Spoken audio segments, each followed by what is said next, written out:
Gravity and Grace by Simone Weil. To desire without an object. Purification is the separation of good from covetousness. We have to go down to the root of our desires in order to tear the energy from its object. That is where the desires are true insofar as they are energy. It is the object which is unreal, but there is an unspeakable wrench in the soul at the separation of a desire from its object. If we go down into ourselves, we find that we possess exactly what we desire. If we long for a certain being who is dead, we desire a particular limited being, therefore necessarily immortal. And we long for that special being who, to whom, etc. In short, that being who died at such and such a time, on such and such a day. And we have that being dead. If we desire money, we want a medium of exchange, institution.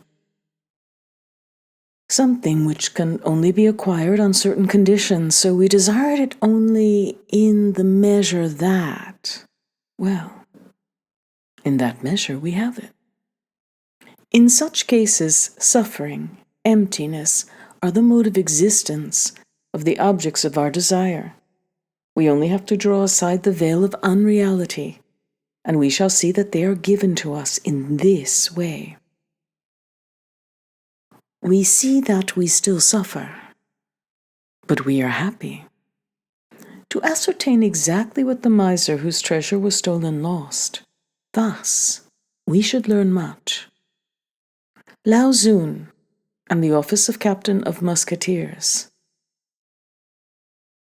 He preferred to be a prisoner and captain of musketeers, rather than to go free and not be captain. These are garments. They were ashamed of their nakedness.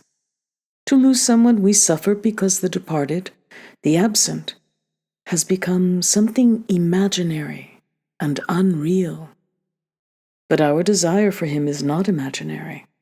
We have to go down into ourselves to the abode of the desire, which is not imaginary. Hunger. We imagine kinds of food, but the hunger itself is real. We have to fasten on to the hunger. The presence of the dead person is imaginary, but his absence is very real. Henceforward, it is his way of appearing. We must not seek the void, for it would be tempting God if we counted on supernatural bread to fill it. We must not run away from it either. The void is the supreme fullness, but man is not permitted to know it. The proof is that Christ himself was at one moment completely unaware of it. One part of the self should know it, but not the other parts, for if they knew it in their base fashion, there would no longer be any void. Christ experienced all human misery except sin, but he experienced everything which makes man capable of sin.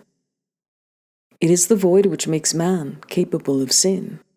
All sins are attempts to fill voids.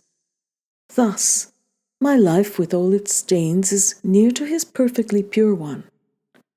And the same is true of much lower lives. However low I fall, I shall not go very far from him. But if I fall, I shall no longer be able to know this. The handshake of a friend on meeting again after a long absence. I do not even notice whether it gives pleasure or pain to my sense of touch. Like the blind man who feels the objects directly at the end of his stick, I feel the presence of my friend directly.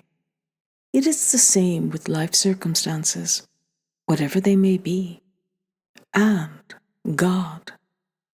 This implies that we should never seek consolation for pain, because felicity is beyond the realm of consolation and pain. We become aware of it through a sense which is different, just as the perception of objects at the end of a stick or an instrument is different from touch in the strict sense of the word. This other sense is formed by a shifting of the attention through an apprenticeship in which the whole soul and body participate. That is why we read in the Gospel, "I say to you that these have received their reward." There must be no compensation. It is the void in our sensibility which carries us beyond sensibility. Denial of St. Peter. To say to Christ, "I will never deny thee," was to deny him already, for it was supposing the source of faithfulness to be in himself, and not in grace. Happily, as he was chosen, the denial was made manifest to all and to himself. How many others boast in the same way, and they never understand. It was difficult to be faithful to Christ. A fidelity in the void was needed. It was much easier to be faithful to Napoleon, even if it involved death. It was easier for the martyrs to be faithful later on, because the church was already there, a force with temporal promises. We die for what is strong, not for what is weak, or only for what is weak momentarily and has still kept an aureole of strength.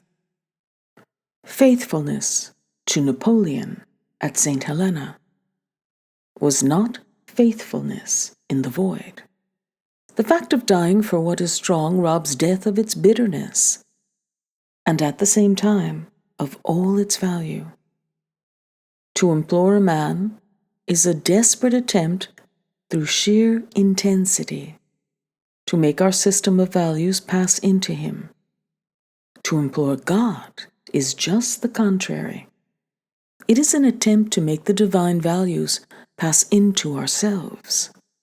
Far from thinking with all the intensity of which we are capable of the values to which we are attached, we must preserve an interior void.